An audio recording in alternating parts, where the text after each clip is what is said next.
আসসালামু আলাইকুম। Books with Arif চ্যানেলে সবাইকে স্বাগতম। আশা করি সবাই ভালো আছেন। আমরা পড়া শুরু করেছিলাম বই বেলা অবেলা ১৯৭২ থেকে ১৯৭৫ সাল, লেখক মহিউদ্দিন আহমেদ। এই বইয়ে লেখক মহিউদ্দিন আহমেদ ১৯৭২ থেকে নিয়ে ১৯৭৫ সালের বাংলাদেশের ইতিহাস খুব সুন্দরভাবে তুলে ধরেছেন। বইটি বড় বিধায় আমরা কয়েকটি খণ্ড আকারে পাবলিশ করা শুরু করেছিলাম। এই সিরিজের ইতিমধ্যেই ৯টি পর্ব এই অডিও বুক চ্যানেলে আপলোড করে দেওয়া হয়েছে। আপনারা যারা এখনও ওই পর্বগুলো শুনেননি, উপরে আই বাটনে দেখুন লিঙ্ক শো করছে, ওইখানে ক্লিক করে প্লেলিস্টটি শুনে আসতে পারেন, অথবা ডিসক্রিপশনে দেওয়া আছে ১ থেকে ৯ নম্বর পর্বের সবগুলো লিঙ্ক, ওইখান থেকেও গিয়ে শুনে আসতে পারেন। আমাদের চ্যানেলে এখনও যারা সাবস্ক্রাইব করেননি, আপনারা সাবস্ক্রাইব করে রাখুন প্রতিনিয়ত নতুন নতুন অডিও বুক পেতে। আমরা গত ৯টি পর্বে এই বই থেকে পড়ে শুনিয়েছি ১৯৭২ থেকে ১৯৭৫-এর বাকশাল গঠন পর্যন্ত ইতিহাস। আজ শুরু করতেছি ১০ম পর্ব। ভয়ঙ্কর একটা ঝড়ের আগে যেমন অদ্ভুত রকমের নিস্তব্ধতা থাকে, যেন মনে হয় কোনো বাতাস নেই, গাছের একটা পাতাও নড়ছে না, চারদিকে অস্বস্তিকর একটা গোমোটো ভাব, বাংলাদেশের অবস্থা তেমনই দাঁড়িয়েছিল ৭৫-এর মাঝামাঝি। চারদিকে বাকশাল নিয়ে মাতামাতি, ক্যাম্পাসের রাজপথে কোনো মিছিল নেই, বিক্ষোভ নেই, পল্টনে জনসভা হয় না। আওয়ামী লীগ নেতৃত্ব এটা বুঝতে অক্ষম ছিল যে মানুষ তাদের দিক থেকে মুখ ফিরিয়ে নিয়েছে। বাকশাল নিয়ে ঢাকঢোল পেটানো এবং তাতে যোগ দেওয়ার ডামাডোল সাধারণ মানুষের মনের রক্তক্ষরণ আওয়ামী লীগ নেতৃত্ব না বুঝলেও সচেতন মানুষের চোখে তা ধরা পড়েছিল। সিপিবির এক মূল্যায়নে এর প্রতিফলন দেখা যায়। বঙ্গবন্ধুর নেতৃত্বে আওয়ামী লীগ এদেশের জনগণের জাতীয় স্বাধীনতার জন্য মূল ভূমিকা পালন করছিল। তাই স্বাধীনতার পর জনগণ তাদের কাছে অনেক কিছু আশা করেছিল। এটা ঠিক যে একটা নতুন জাতীয় রাষ্ট্র গড়ে তোলা, বিশেষত যুদ্ধবিধ্বস্ত অবস্থা থেকে, অত সহজ ও স্বল্পকালের ব্যাপার নয়।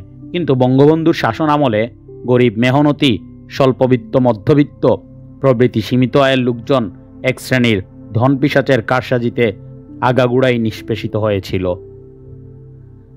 স্বাধীনতার পর জনগণের ঘরে স্বাধীনতার সুফল কখনোই পৌঁছেনি, বরং দুঃখ, কষ্ট ও সংকটই বৃদ্ধি পেয়েছে। সাধারণ মানুষের ভাগ্য যখন ক্রমে অবনতির দিকে যাচ্ছিল, তখন শাসক দলের একাংশ সহ মুষ্টিমেয় ও সৌভাগ্যবান ব্যক্তির ধনস্ফীতি ঘটেছিল। জনগণ এই অবস্থার অবসান কামনা করতে শুরু করেছিল। ভারত বিরোধিতা এবং সরকার তথা শেখ মুজিব বিরোধিতা তখন প্রায় সমার্থক হয়ে গিয়েছিল। এই সময়ের পরিস্থিতির একজন নিবিড় পর্যবেক্ষক ছিলেন ঢাকায় নিযুক্ত ভারতের উপহাই কমিশনার JN দীক্ষিত। বাংলাদেশ ভারত সম্পর্কে টানাপোড়ন তার নজরে এড়ায়নি। তার মতে এর দায় শেখ মুজিবেরও। ভারতের সঙ্গে ইতিবাচক সমীকরণ তৈরির মাধ্যমে বাংলাদেশের পররাষ্ট্রনীতি পরিচালনা করতে তিনি ব্যর্থ হয়েছেন। একই সঙ্গে বিরোধী দলের প্রতি তার কর্তৃত্ববাদী মনোভাব অভ্যন্তরীণ রাজনীতিতে উত্তেজনাকর পরিস্থিতি তৈরি করছিল। পররাষ্ট্রমন্ত্রী কামাল হোসেনের মতে ভারত বিরোধিতার পেছনে ভারতেরও দায় ছিল। মুক্তিযুদ্ধের সময় ভারত বাংলাদেশকে সাহায্য করলেও ভারত সরকারের মধ্যে কেউ কেউ ছিলেন যারা অখণ্ড পাকিস্তানকেই ভারতের জন্য সুবিধাজনক মনে করতেন। ১৬ ডিসেম্বর ১৯৭১ পাকিস্তানি সৈন্যবাহিনীর আত্মসমর্পণ অনুষ্ঠানের আয়োজন নিয়ে ক্ষোভ তৈরি হয়েছিল। পাকিস্তানি অস্ত্রশস্ত্র বাংলাদেশ থেকে ভারতে নিয়ে যাওয়া, ফারাক্কাবাদ ও গঙ্গার পানি বন্টনের সমস্যা, সমুদ্রসীমা নিয়ে বিরোধ, এসব বিষয় তাদের হাতকেই শক্তিশালী করেছিল, যারা বাংলাদেশ ও ভারতের মধ্যে সুসম্পর্ক চায়নি। জাসদ জন্মলগ্নেই সরকার উৎখাতের ঘোষণা দিয়েছিল। তারা একটা বিপ্লবের লক্ষ্যে নিজেদের সংগঠিত করেছিল এবং তৈরি করছিল বিপ্লবী গণবাহিনী। এর পাশাপাশি চলছিল সামরিক বাহিনীর মধ্যে সর্বহারা শ্রেণীর মুক্তির আদর্শ উদ্ভূত কর্মী সৃষ্টির প্রক্রিয়া। এই প্রক্রিয়ায় এক পর্যায়ে সামরিক বাহিনীর মধ্যে গড়ে তোলা হয় বিপ্লবী সৈনিক সংস্থা। এই সংগঠন দেশের সকল সেনানিবাসে ও ছাউনিগুলিতে অত্যন্ত সংগোপনে এবং দক্ষতার সঙ্গে কাজ করে যেতে থাকে। ১৯৭৫ সালের মার্চ মাসের এক সন্ধ্যা হাজারীবাগ পানির ট্যাঙ্কের কাছে বাড্ডানগরে গনি সাহেবের বাড়ির দোতলায় ঢাকা নগর গণবাহিনীর একটি সভা হচ্ছে।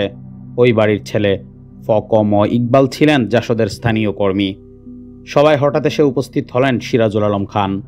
৭৪-এর ডিসেম্বরে দেশে জরুরি অবস্থা জারি হলে তিনি কলকাতায় চলে গিয়েছিলেন। তার চিরপরিচিত দাড়িগুফ উধাও, এক হাতে শিখদের মতো স্টেইনলেস স্টিলের বালা। গণবাহিনীর অস্ত্রের মজুত নিয়ে কথাবার্তা হলো। তিনি আশ্বস্ত করলেন অস্ত্র কোনো সমস্যা নয়, প্রয়োজনে চীন থেকে অস্ত্র আনা হবে। এরপর তিনি আবার কলকাতা চলে যান। কাজী আরিফ আহমেদ পরে বলেছিলেন, ইন্ডিয়ার অর্ডিন্যান্স ফ্যাক্টরিতে অস্ত্রের অর্ডার দেওয়া হয়েছিল, সিলসাপ্পর ছাড়া। গণবাহিনীর আঞ্চলিক কমান্ডাররা সীমান্তের ধারে কাছের জেলাগুলোতে বসে থাকলেন। শুধু গণবাহিনীর field commander lieutenant colonel Abu Taher ও ডেপুটি কমান্ডার হাসানুল হক ইনু রয়ে গেলেন ঢাকায়। নভেম্বরের দিকে অভ্যুত্থানের পরিকল্পনা ছিল। গণবাহিনীর মুখ্য উদ্দেশ্য ছিল দুটি: শেখ মুজিবকে ক্রমাগত চাপে রাখা এবং অন্য কোনো বামপন্থী গ্রুপ যেন সুযোগ নিতে না পারে তার খেয়াল রাখা। ২৬ মার্চ ১৯৭৫ ঢাকার সোহরাওয়ার্দী উদ্যানে জনসভার আয়োজন করা হয়েছিল। সেখানে শেখ মুজিবের ভাষণ দেওয়ার কথা। গণবাহিনীর ঢাকা নগর শাখায় সিদ্ধান্ত হলো শেখ মুজিবের সভা পণ্ড করতে হবে। ডানদুদের কৌটা ব্যবহার করে ৭০টা বোমা বানানোর আয়োজন করা হলো। পরিকল্পনা ছিল পান, বিড়ি, সিগারেট, ঝালমুড়ি, আইসক্রিম বিক্রেতা, ওই ধরনের ফেরিওয়ালাদের দিয়ে মাঠের বিভিন্ন জায়গায় বোমাগুলো ফাটানো হবে। জনসভা যেদিন হবে তার ৪-৫ দিন আগে ঢাকা নগর গণবাহিনীর পলিটিক্যাল কমিশনার রফিকুল ইসলাম জানালেন, দলের উচ্চতর ফোরাম থেকে এই পরিকল্পনা স্থগিত রাখার নির্দেশ এসেছে। বলা হলো সশস্ত্র গণ অভ্যুত্থানের পরিকল্পনা নেওয়া হয়েছে। শেখ মুজিবের বিরুদ্ধে যে ষড়যন্ত্র হচ্ছে এ সম্পর্কে একটি তথ্য দিয়েছেন তার সহকারী প্রেস সচিব মাহবুব তালুকদার। একটি সরকারি গোয়েন্দা সংস্থায় কাজ করতেন তার এক দূরসম্পর্কের আত্মীয়। অজ্ঞাত কারণে তিনি তার আসল নামটি উল্লেখ করেননি। তার কাজের মধ্যে ছিল হোটেল ইন্টারকন্টিনেন্টালে বিদেশিদের গতিবিধির ওপর নজর রাখা এবং মাঝে মধ্যে তাদের টেলিফোন ট্যাপ করে সন্দেহজনক কোনো তথ্য পেলে কর্তৃপক্ষের কাছে পাঠানো। সে একদিন উত্তেজিত হয়ে বলল, বঙ্গবন্ধুকে সরানোর গভীর ষড়যন্ত্র চলছে, কয়েকদিনের মধ্যেই খারাপ কিছু একটা ঘটবে। তালুকদার তার বন্ধু রফিকুল আনোয়ারকে বিষয়টা জানালেন। তারা দুজন গেলেন শেখ ফজলুল হক মনির কাছে। মনি তালুকদারের বন্ধু এবং মুক্তিযুদ্ধের সময় কলকাতায় তারা কিছুদিন একসঙ্গে ছিলেন। মনির সঙ্গে তাদের কথাবার্তা ছিল এরকম।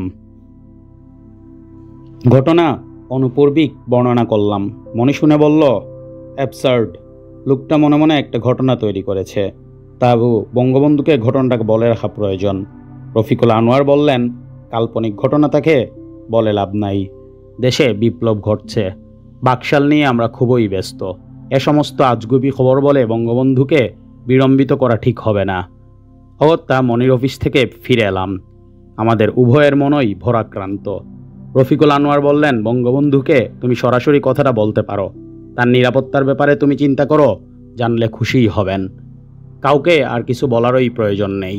অভিমান ভরে বললাম, এ সমস্ত আজগুবি খবর নিয়ে আমাদেরও মাথা ব্যথার কোনো কারণ নেই। এর মধ্যে মহা ধুমধামে ঢাকা বিশ্ববিদ্যালয়ের শেষ বর্ষের ছাত্রছাত্রীরা পালন করলেন র্যাগ ডে। জুন মাসের একটা দিন বিশ্ববিদ্যালয় চত্বরে নাচে গানে হইহুল্লায় উৎসবে রঙিন হয়ে উঠল। রাষ্ট্রপতির ছেলে শেখ কামাল ছিলেন কেন্দ্রীয় র্যাগ ডে উদযাপন কমিটির আহ্বায়ক। তার নিপুণ নির্দেশনায় কোনো খুঁত ছিল না। সবাই মিলে তাকে তাকমা দিলেন র্যাগ মার্শাল।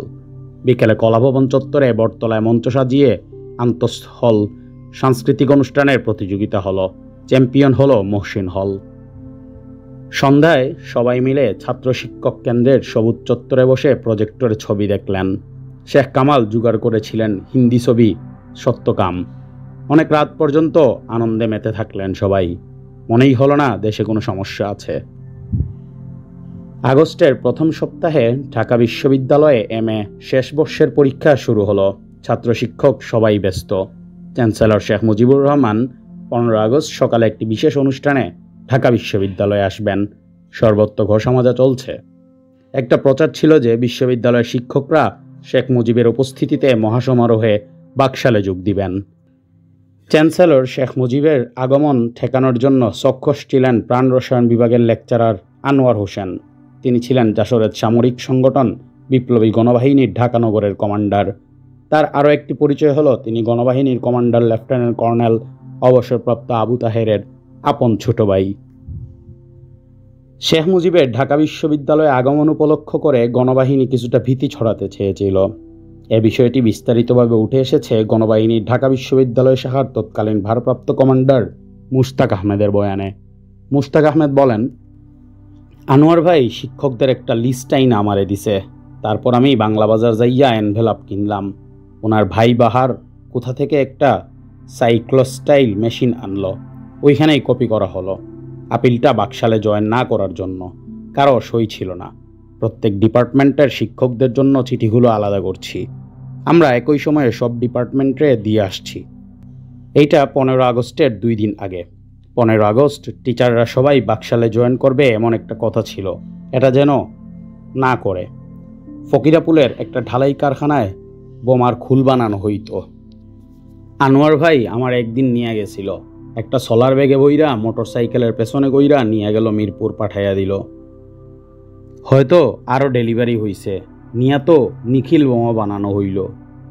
উল্লেখ্য যে বাংলাদেশ প্রকৌশল বিশ্ববিদ্যালয়ের লেকচারার নিখিল চন্দ্র সাহা 74-এর 26 নভেম্বর জাসদের হরতাল উপলক্ষে বোমা বানাতে গিয়ে দুর্ঘটনাজনিত বিস্ফোরণে নিহত হয়েছিলেন। তার স্মরণে গণবাহিনী তাদের বোমার নাম রেখেছিল নিখিল। 14 আগস্ট ইউনিভার্সিটিতে হাই এক্সপ্লোসিভ ফাটানো হইল। এইটা বাকশালায় জয়েন না করতে থ্রেট আর কি। সায়েন্স বিল্ডিং, অ্যানেক্স বিল্ডিং, কলাভবন, বিসির অফিসের সামনে 4টা টাইম বোমা ফাটানো হইল। বিসির অফিসের সামনে আর কলাভবনের দায়িত্ব ছিল বাহার। আগের দিন আলাপ হইছে আমি এলিফ্যান্ট রোডের বাসা থেকে ডেলিভারি নিব। সকালে যাইয়া আমার 2টা ডেলিভারি নিলাম। সায়েন্স বিল্ডিং আর অ্যানেক্সের দায়িত্বে আমি ছিলাম। SM হলের আশরাফ ভাই আর আহসান ভাই এই 2 জন গেছে অ্যানেক্স বিল্ডিংয়ে বোমা ফাটাইতে। কার্জন হলের সামনেরটা করছে নূর মুহাম্মদ। আনোয়ার ভাই সকালে আমারে বলল যে তোমারে টাইম দিছি 1টা-1:30টা, এই সময় দুয়েল চত্বরের দিকে দাঁড়াবা, হবে কি হবে না এইটা জানাবো। এই হিসাবে আমি এদেরকে সকালে জিনিস দিয়ে দিছি। আমি একদম টাইমলি ওই জায়গায় আসছি। এমন বৃষ্টি, তখন রক্ষী বাহিনী ভরা জায়গাটা। আনোয়ার ভাই বাংলা একাডেমির দিক থেকে আইসা রিক্সাটা থামাইল। ওই পাশে আইসা আমার গ্রিন সিগন্যাল দিল, তারপর ওই দিকে চইলা গেল। আমি ওখান থেকে জিমনেশিয়ামের দিকে গেলাম। আমি গ্যালারিতে বসা, 2টা আওয়াজ শুনলাম। আমি এদেরকে মিলিত হওয়ার জায়গা দিলাম। মেডিকেল কলেজের ক্যান্টিনে দেখলাম আশরাফ ভাই, কোনো ক্ষয়ক্ষতি নাই। আমাকে রিপোর্ট করলো কেউ ধরা পড়ে নাই। তারপর ওইখান থেকে যে যার মতো চইলা গেলাম। আমি রাত্রে মুহসিন হলে ছিলাম। ঢাকা সেনানিবাসে লেখা হচ্ছিল নাটকের নতুন স্ক্রিপ্ট। পরিচালক সাজোয়া বাহিনী বেঙ্গল ল্যান্সার্সের ভারপ্রাপ্ত অধিনায়ক মেজর দেওয়ান ইশরাতুল্লাহ, সৈয়দ ফারুক রহমান ও তার প্রধান সহযোগী 2nd ফিল্ড অফ আর্টিলারি অধিনায়ক মেজর খন্দকার আব্দুর রশিদ। ফারুক 74 সালেই মন স্থির করেছিলেন যে হি মাস্ট গো। উল্লেখ্য, এটা মুজিবকে উদ্দেশ্য করেই তিনি বলেছিলেন। ফারুক রশিদ একা ছিলেন না। সরকার ও রাজনীতি সম্পর্কে সামরিক বাহিনীর মধ্যে তৈরি হয়েছিল নেতিবাচক মনস্তত্ত্ব। এই মনস্তত্ত্বের একটি গুরুত্বপূর্ণ প্রতিফলন পাওয়া যায় সেনাবাহিনী থেকে ইচ্ছার বিরুদ্ধে অবসরে যাওয়া লেফটেন্যান্ট কর্নেল আবু তাহেরের মধ্যে। তিনি বলেন, 75-এর 15 আগস্ট পর্যন্ত আওয়ামী লীগের ভূমিকা সবারই জানা। কিভাবে একটার পর একটা গণতান্ত্রিক প্রতিষ্ঠান ধ্বংস করা হয়েছিল, কিভাবে জনগণের গণতান্ত্রিক অধিকার নিষ্ঠুরভাবে দমন করা হয়েছিল। আমাদের লালিত সব আকাঙ্ক্ষা, স্বপ্ন ও মূল্যবোধ একের পর এক ধ্বংস করা হয়েছিল। গণতন্ত্রকে অত্যন্ত নোংরাভাবে কবর দেওয়া হয়েছিল। জনগণকে পায়ের নিচে পিষে জাতির ওপর চাপিয়ে দেওয়া হয়েছিল ফ্যাসিস্ট একনায়কতন্ত্র। শেখ মুজিব জনগণের নেতা ছিলেন। অস্বীকার করার অর্থ হবে সত্যকে অস্বীকার করা। চূড়ান্ত বিশ্লেষণে তার ভাগ্য নির্ধারণের ভার জনগণের ওপরই বর্তায়।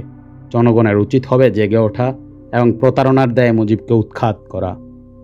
আমার দৃঢ় বিশ্বাস যে জনগণ মুজিবকে নেতা বানিয়েছে, তারাই একদিন স্বৈরাচারী মুজিবকে ধ্বংস করবে। জনগণ কাউকে ষড়যন্ত্র করার অধিকার দেয়নি। মার্চের মাঝামাঝি চট্টগ্রামের হাটহাজারীতে একটা সামরিক মহড়ায় অংশ নিতে গুলাসহ 6টি ট্যাঙ্ক নিয়ে মেজর ফারুক রহমানের যাওয়ার কথা ছিল। ট্যাঙ্কগুলো কমলাপুর রেল স্টেশন থেকে বিশেষ ট্রেনে করে নিয়ে যাওয়ার কথা। একদিন মাঝরাতে তিনি মেজর নাসির উদ্দিনের ঘরে এসে হাজির। নাসির সাজোয়া বাহিনীর অফিসার ছিলেন। এবং মুক্তিযুদ্ধের পর পরিত্যক্ত পাকিস্তানি কয়েকটা ট্যাঙ্ক আর 400 সৈন্য নিয়ে বেঙ্গল ল্যান্সার্স এর গোড়াপত্তন করেছিলেন। 73 সালের শেষ দিকে পাকিস্তান থেকে বাঙালি সেনা সদস্যরা ফিরে এলে ট্যাঙ্ক ইউনিটটি আরও বড় হয় এবং ফারুকের দায়িত্ব পান। ফারুক নাসিরকে বললেন, আমি সিদ্ধান্ত নিয়েছি ট্যাঙ্ক ট্রেনে তুলব না। আমি আজ রাতেই অভ্যুত্থান ঘটাতে যাচ্ছি। তুমি যদি রাজি থাকো তবে আসো, এখন ওই পরিকল্পনা সেরে ফেলি। নাসির ফোন করে chief of general staff CGS brigadier Khaled মুশাররফের ঘুম ভাঙালেন।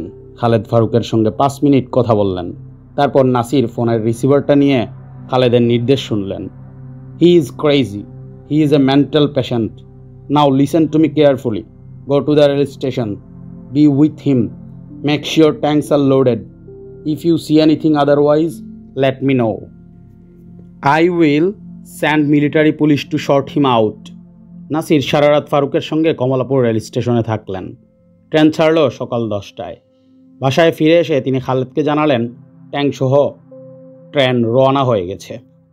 নাসিরের বিবরণ থেকে বোঝা যায় ফারুক অনেক দিন থেকেই অভ্যুত্থানের পরিকল্পনা করেছিলেন। তার সহকর্মীদের কেউ কেউ এটা জানতেন। সিজিএস খালেদ তো অবশ্যই জানতেন। অদৃশ্যবাদী ফারুক 2 এপ্রিল 1975 চট্টগ্রামের হালি শহরের বিহারি কলোনিতে আব্দুল হাফিজের সঙ্গে দেখা করে তার আশীর্বাদ চান। জর্মান্দ এই ফকির আন্ধা হাফিজ নামে পরিচিত। তিনি ফারুককে 3 মাস অপেক্ষা করতে বলেছিলেন। এইসব কথা উঠে এসেছে পরবর্তী সময়ে ফারুক ও রশিদের সাক্ষাৎকার ভিত্তিক প্রতিবেদনে। সাক্ষাৎকার নিয়েছিলেন লন্ডনের সানডে টাইমসের প্রতিবেদক অ্যান্থনি ম্যাসকারেনহাস। 14 আগস্ট 1975 বৃহস্পতিবার রাষ্ট্রপতি শেখ মুজিবুর রহমান পরদিন ঢাকা বিশ্ববিদ্যালয়ে একটা পূর্বনির্ধারিত অনুষ্ঠানে যাবেন। দিনটা কেমন কেটেছিল? তার আশপাশে যারা ছিলেন তাদের একজন হলেন সহকারী প্রেস সচিব মাহবুব তালুকদার। তিনি ঘটনাক্রমে বর্ণনা করেছেন এভাবে।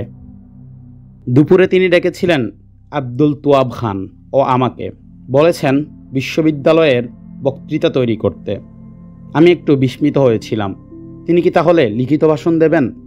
তোয়াব খান কথাটা জিজ্ঞাসা করলেন তাকে। তিনি বললেন, লেখা বক্তৃতা নয়, মুখেই বলবো, তবে হাতের কাছে লিখিত সমস্ত ডাটা ও ইনফরমেশন থাকতে হইব। বিকালবেলায় শিক্ষা সচিব এম মুকাম্মেল হক আসবেন গণভবনে। তার কাছ থেকে সব তথ্য সংগ্রহ করে একটা খসড়া তৈরি করার নির্দেশ দিলেন প্রেস সচিব। আমি নির্ধারিত সময়ে শিক্ষা সচিবের জন্য অপেক্ষা করছি। তিনি যথাসময়ে আসছেন না দেখে আমার উদ্বেগ বাড়ল।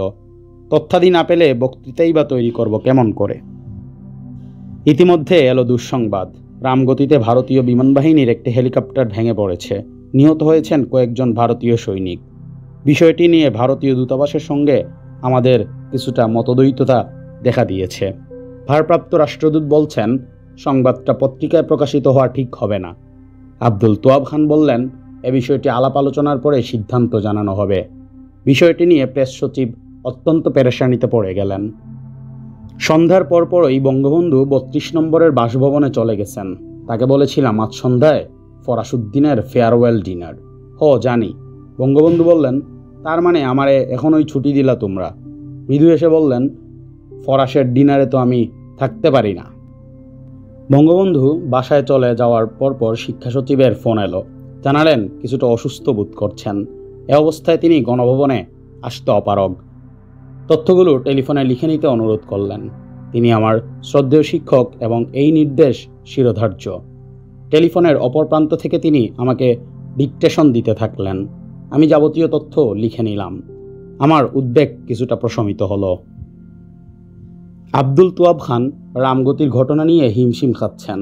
পরে তার মনে হলো এই সিদ্ধান্তটা বঙ্গবন্ধুর কাছ থেকে আসা প্রয়োজন। তিনি ফোন করলেন বঙ্গবন্ধুকে। বঙ্গবন্ধু বললেন, তুমি আমার অফিসে গিয়া রেড টেলিফোনে আমার ফোন করো। তোয়াব খান বঙ্গবন্ধুর অফিস কক্ষে চলে গেলেন। কিছুক্ষণ পর ফিরে এলেন তিনি। কি কথা হয়েছে আমি জানি না।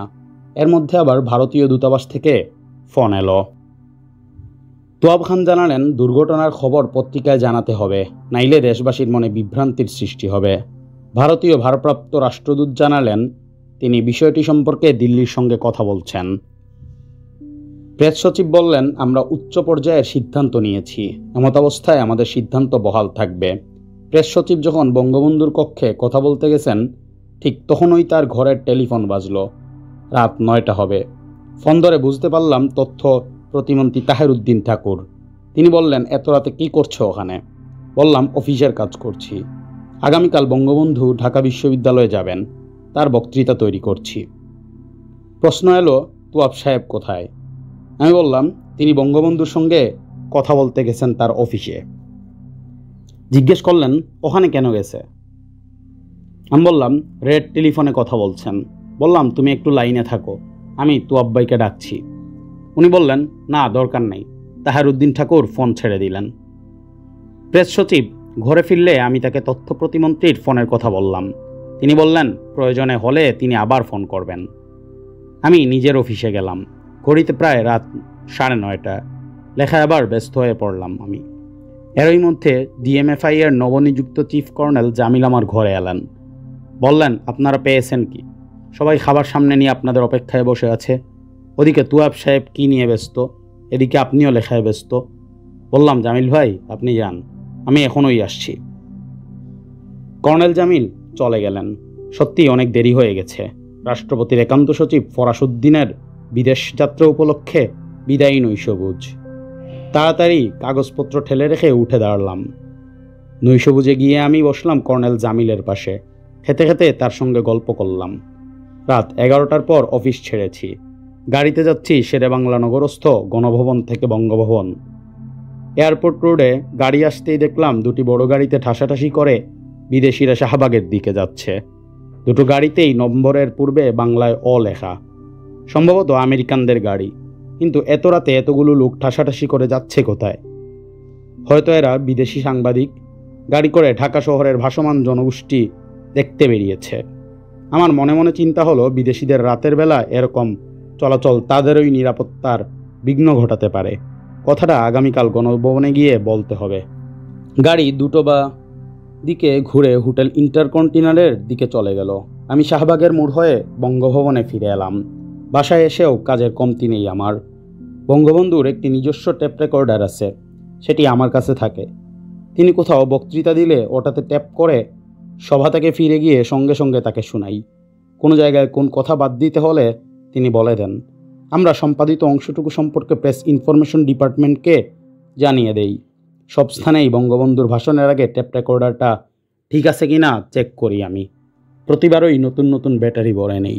আজ দুপুরে নতুন ব্যাটারি কিনেছি। সেগুলো ভরে নিয়ে ট্যাপ রেকর্ডার চালিয়ে দেখলাম সব ঠিক আছে। আবার বসলাম বক্তৃতার খসড়া নিয়ে। 3টা পাতা লিখতে গিয়ে কাটাকাটি হয়েছিল। এই অবস্থায় বঙ্গবন্ধুকে দেওয়া যায় না।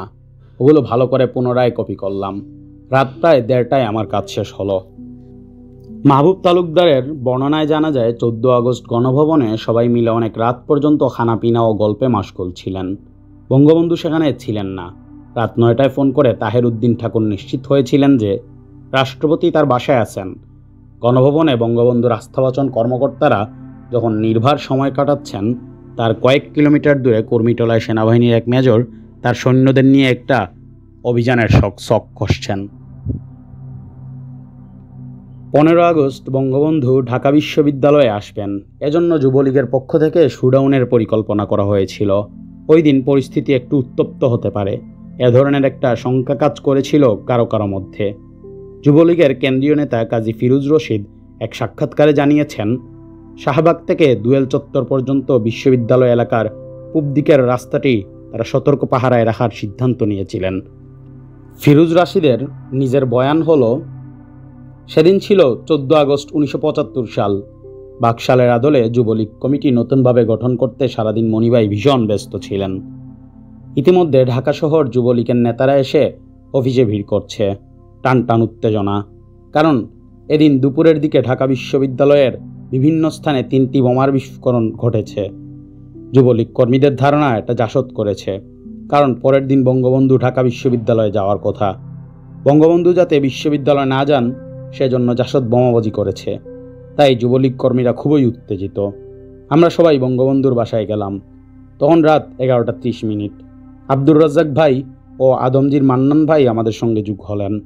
বঙ্গবন্ধুর সাথে অনেক ব্যাপারে মনিভাই খোলামেলা আলোচনা করলেন। বঙ্গবন্ধু মনিভাইকে নির্দেশ দিলেন যুবলীগ কর্মীরা যেন শান্ত থাকে। বেঙ্গল ল্যান্সার্সের নিয়মিত প্রশিক্ষণ মহড়া হয় মাসে দুবার, বৃহস্পতিবার রাতে। 14 আগস্ট 1975 ছিল বৃহস্পতিবার। ওই রাতের একটা বিবরণ পাওয়া যায় অ্যান্থনি ম্যাসকারেনহাসের ভাষ্যে। রাত 10টায় ফারুক ও রশিদ অসমাপ্ত কুর্মিটোলা বিমানবন্দরের টারমাকে গেলেন। রাত 11টায় উপস্থিত হলেন মেজর শরীফুল হক ডালিম, মেজর আজিজ পাশা এবং ক্যাপ্টেন বজলুল হুদা। ডালিম এবং পাশা সেনাবাহিনীকে থেকে আগেই অপসারিত হয়েছিলেন। ফারুক ও রশিদের বাহিনীর সদস্যদের মধ্য থেকে 75 থেকে 150 জনের 3টি দল তৈরি করা হলো।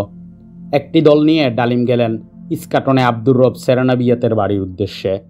একটি দলকে নিয়ে রিসালদার মুসলেহুদ্দিন গেলেন ধানমন্ডিতে শেখ বজলুল হক মনির বাড়ির দিকে। মেজর মহিউদ্দিন ও সাবেক মেজর নূর চৌধুরীর নেতৃত্বে 120 জনের তৃতীয় দলটি গেল ধানমন্ডির 32 নম্বরে শেখ মুজিবের বাড়ির দিকে। ফারুক ট্যাঙ্কের বহন নিয়ে ভোর 4টা 40 রওনা হলেন শেরেবাংলা নগরে অবস্থিত রক্ষী বাহিনীর সদর দপ্তরের দিকে। মাত্র 2টি ট্যাঙ্ক নিয়ে তিনি পৌঁছালেন শেরেবাংলা নগরে। ট্যাঙ্কে কোনো গুলা ছিল না। ভোর 5:15টায় ঢাকার 3টে বাড়ির মানুষেরা আক্রান্ত হন। ভোর 5টা 40 শেখ মুজিবের বুক ঝাঁঝরা করে দেয় ঘাতকের বুলেট। নিহত হন তার পরিবারের সবাই, যারা ওই দিন ওই বাড়িতে ছিলেন। ডালিম বেতারে ঘোষণা দেন, আমি মেজর ডালিম বলছি।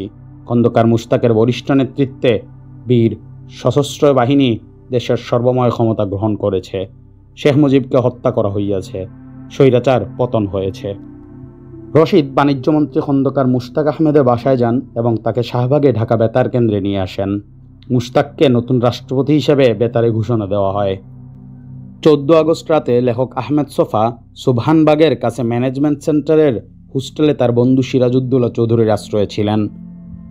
15 আগস্ট দুপুরে পথে বের হওয়া নিরাপদ মনে হলে তিনি হেঁটে হেঁটে মোহাম্মদপুরের ডক্টর আখলাকুর রহমানের বাড়িতে যান।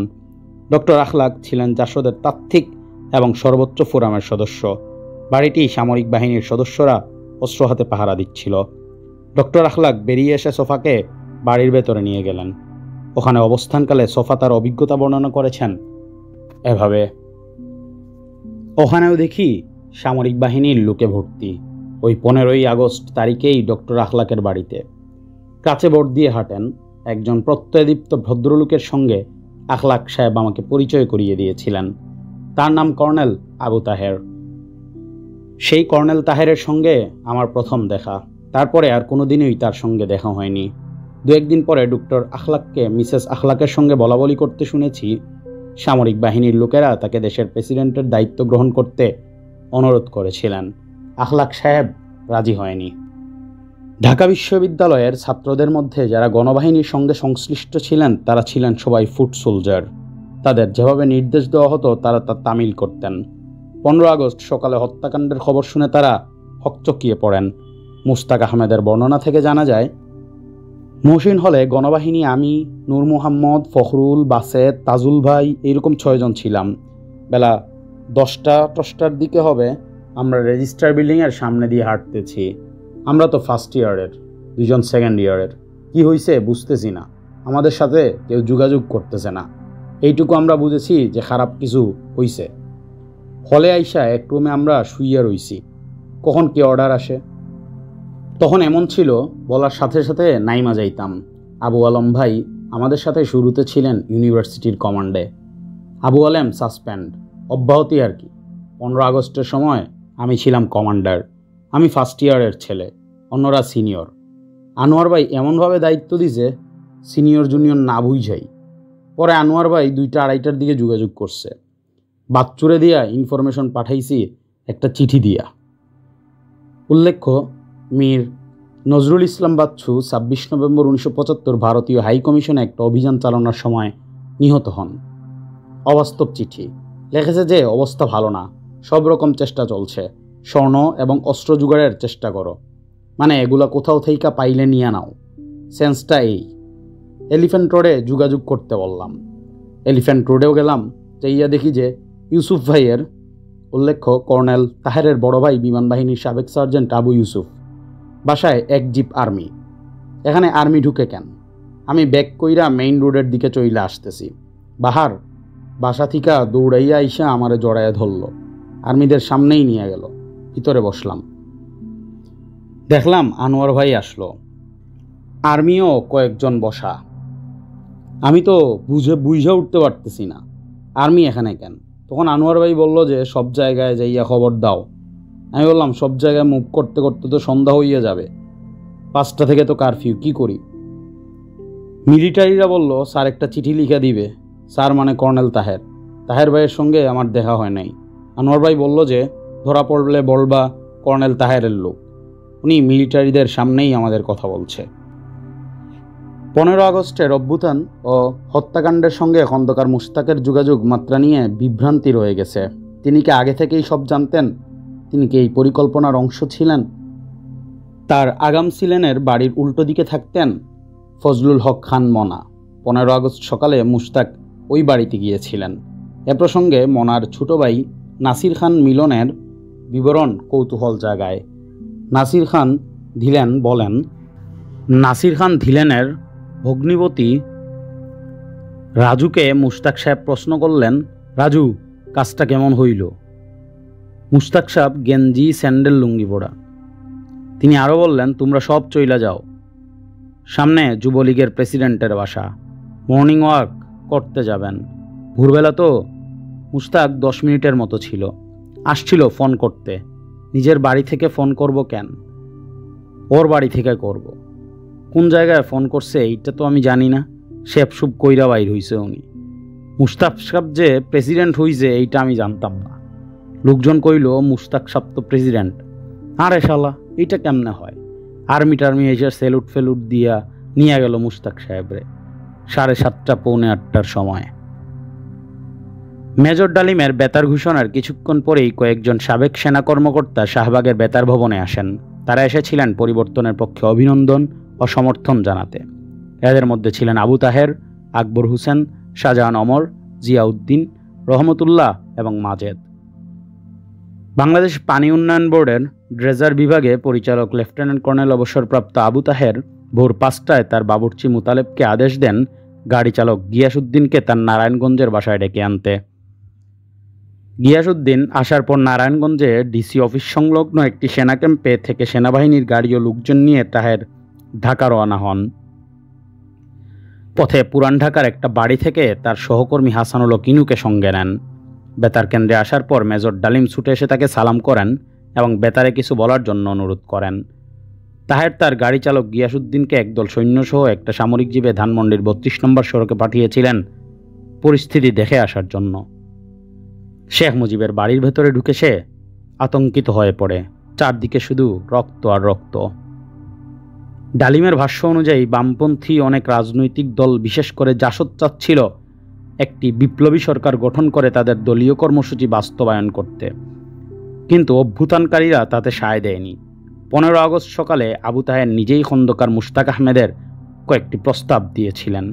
প্রস্তাবগুলো ছিল অবিলম্বে সামরিক আইন জারি করা, সংবিধান বাতিল করা, রাজবন্দীদের মুক্তি দেওয়া এবং বাকশালকে বাদ দিয়ে একটি সর্বদলীয় জাতীয় সরকার গঠন করা। বাকশাল নেতাদের সমন্বয়ে তাৎক্ষণিকভাবে মুশতাকের নেতৃত্বে সরকার গঠনের কৌশলটি কাজে দিয়েছিল। অভ্যুত্থানকারীদের আশঙ্কা হয়েছিল তারা বাইরে থাকলে কেউ কেউ ভারতে গিয়ে আবার একটি প্রবাসী সরকার গঠন করতে পারেন এবং ভারত হস্তক্ষেপ করার একটা সুযোগ পেয়ে যাবে। সেনাবাহিনীর সেকেন্ড লেফটেন্যান্ট মোহাম্মদ মারুফ রশিদ 1975 সালের জানুয়ারিতে বাংলাদেশ মিলিটারি একাডেমি থেকে কমিশন পান। 15 আগস্ট রাতের ট্রেনে ছুটিতে সিলেটে তার বাড়ি যাওয়ার কথা ছিল। 14 তারিখ রাতে ঢাকার মগবাজারে দিল্লি রোডে তার বন্ধু ফাইসন্সের কর্মকর্তা আব্দুল মুনিম ফারুকের বাড়িতে তিনি তাস খেলছিলেন। সঙ্গে আরও ছিলেন ব্যবসায়ী ইফতেখার হোসেন শামীম, ফাইসন্সের কর্মকর্তা আব্দুর রহমান এবং সিলেটের জাসদ নেতা শওকত। তারা প্রায়ই এরকম আড্ডা দিতেন। মারুফ রশিদ ওই রাতের বর্ণনা দিয়েছেন এভাবে।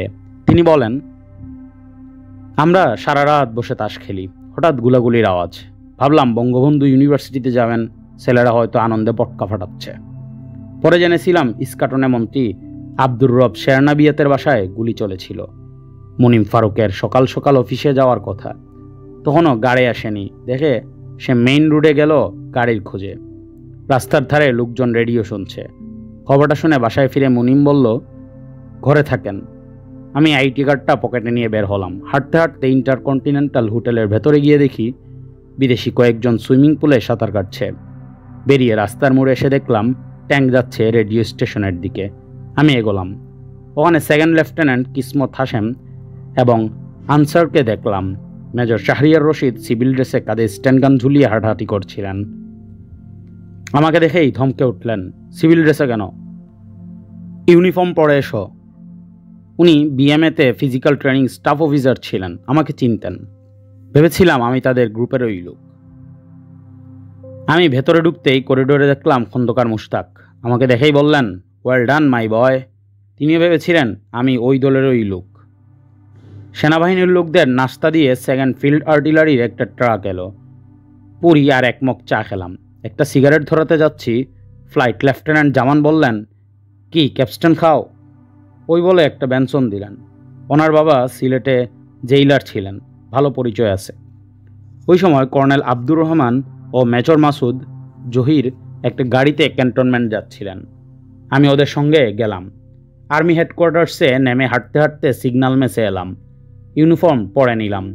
মেজর ফজলুল হকের ভেসপা ছিল, ওটা নিয়ে আমরা আবার গেলাম রেডিও স্টেশনের দিকে। পৌঁছাতেই দেখি একটা গাড়ি থেকে কর্নেল তাহের নামছেন। ফজলুল হকের শার্টে প্যারাট্রুপারের ব্যাজ ছিল।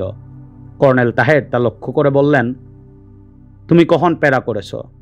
ফজলুল হক জবাবে বললেন, স্যার আপনি যখন ইনস্ট্রাক্টর ছিলেন। গুড গুড বলে তিনি ভেতরে ঢুকলেন। ভেতরে গিয়ে করিডোর দিয়ে হাঁটছি।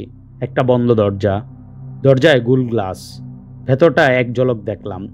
খন্দকার মুশতাক বসে আছেন। তার পাশে দাঁড়ানো শফিউল্লাহ, জিয়া ও খালেদ মুশাররফ। খালেদ কনুই দিয়ে জিয়াকে একটা গুতা দিলেন। তার বডি ল্যাঙ্গুয়েজ দেখে মনে হলো বলছেন, দেখো দেখো শফিউল্লাহ কেমন কাঁদছে। শফিউল্লাহ আসলেই কান্না কান্না ভাব নিয়ে দাঁড়িয়েছিলেন। সিগন্যাল মেসে ফিরে নাস্তা করে অফিসে গেলাম। আমার সিও ছিলেন লেফটেন্যান্ট কর্নেল বাহার। তিনি মিটিং ডাকলেন, অপারেশনাল অর্ডার দিলেন। এক প্লাটুন সৈন্য নিয়ে টি সিকিউর করতে মেজর মুসাকে পাঠালেন রমনা এক্সচেঞ্জ। থার্ড গেটের সামনে দেখলাম রাস্তার ওপর দাঁড়ানো সানগ্লাস চোখে মেজর ফারুক। প্যান্টের পকেটে দুহাত রেখে দাঁড়িয়ে আছেন বীরের মতো। জেড ফোর্সের লোকেরা আর রিপেট্রিয়েটরা খুব ফুর্তিতে ছিল। 15 আগস্ট যখন অভ্যুত্থান ঘটে, ঢাকা সেনানিবাসের স্টেশন কমান্ডার ছিলেন lieutenant colonel M A Hamid. সেনা অভ্যুত্থান নিয়ে লেখা একটি বইয়ে তিনি কিছু পর্যালোচনামূলক মন্তব্য করেছিলেন। এসব মন্তব্য তখনকার পারিপার্শ্বিক অবস্থা এবং দায়িত্বপূর্ণ পদে থাকা সেনা কর্মকর্তাদের ভূমিকা নিয়ে তিনি প্রশ্ন তুলেছেন। তিনি বলেন, আওয়ামী লীগ নেতৃবৃন্দ এবং সেনাবাহিনীর তরুণ অফিসারদের মধ্যে সম্পর্ক ভালো ছিল না। একমাত্র শেখ সাহেবই সেনা অফিসারদের সঙ্গে সরাসরি সম্পর্ক রাখতেন, অন্যরা এড়িয়ে চলতেন। অপরদিকে সেনাবাহিনীর তরুণ মুক্তিযোদ্ধা অফিসাররাও আওয়ামী লীগ নেতাদের পছন্দ করত না, কারণ তারা মনে করত দেশের মুক্তির জন্য তারা যখন যুদ্ধ করেছে তখন এসব রাজনৈতিক নেতা পাতি নেতারা কলকাতায় বসে ফুর্তি করেছে। এ ধরনের মানসিকতা যথেষ্ট ভুল বুঝাবুঝির সৃষ্টি করে। রাজনৈতিক, অর্থনৈতিক, সামাজিক অবস্থার এতই অধপতন ঘটে যে সর্বস্তরের মানুষ তখন একটা পরিবর্তন কামনা করেছিল। অতঃপর সেই পরিবর্তন যখন হলো তখন তা রক্তাক্ত হলেও সবাই যেন এটাকে বরণ করে নিয়েছিল। ফারুক রশিদের অভ্যুত্থান স্রেফ 2টি ইউনিটের একক দুঃসাহসিক অভিযান মনে করা হলেও তাদের পেছনে বড় র্যাঙ্কের কিছু অফিসারের প্রত্যক্ষ বা পরোক্ষ মদত জুগিয়েছিলেন। 46 ব্রিগেডের নিষ্ক্রিয়তাই এর একটি দৃষ্টান্ত। ফারুক রশিদ অভ্যুত্থান ঘটানোর মতো কিছু একটা ঘটনা ঘটাতে পারে এরকম অস্পষ্ট ইনফরমেশন আলাদা আলাদাভাবে জিয়া, খালেদ, সাফায়েত, রৌফের কম বেশি গোচরীভূত হয়েছিল। তারা খুব সম্ভব চেপে যান এই মতলবে যে পাগলদের প্ল্যান যদি সত্যি সাকসেসফুল হয়ে যায় তাহলে ক্ষমতার মসনতে আহরণ করার সহজ সুযোগটার সদ্ব্যবহার তারা করতেন, যেন অন্যদের চেয়ে পিছিয়ে না থাকেন ওনারা। শেখ মুজিবকে নিয়ে দলের মধ্যে যে মাতামাতি ছিল, আগস্ট অভ্যুত্থানের পর নিমিষেই তা উধাও হলো। সব কিছু যেন আমূল পাল্টে গেল। যারা এতদিন তার নামে জয়ধ্বনি দিয়েছিলেন তারা কেউ কেউ গর্তে লুকালেন, কেউ খুশিতে ডগমগ হলেন, কেউ বা নির্লিপ্ত হয়ে গেলেন। এই অভ্যুত্থানের সঙ্গে 50-এর দশকে ইরাকের সামরিক অভ্যুত্থানের মিল খুঁজে পাওয়া যায়।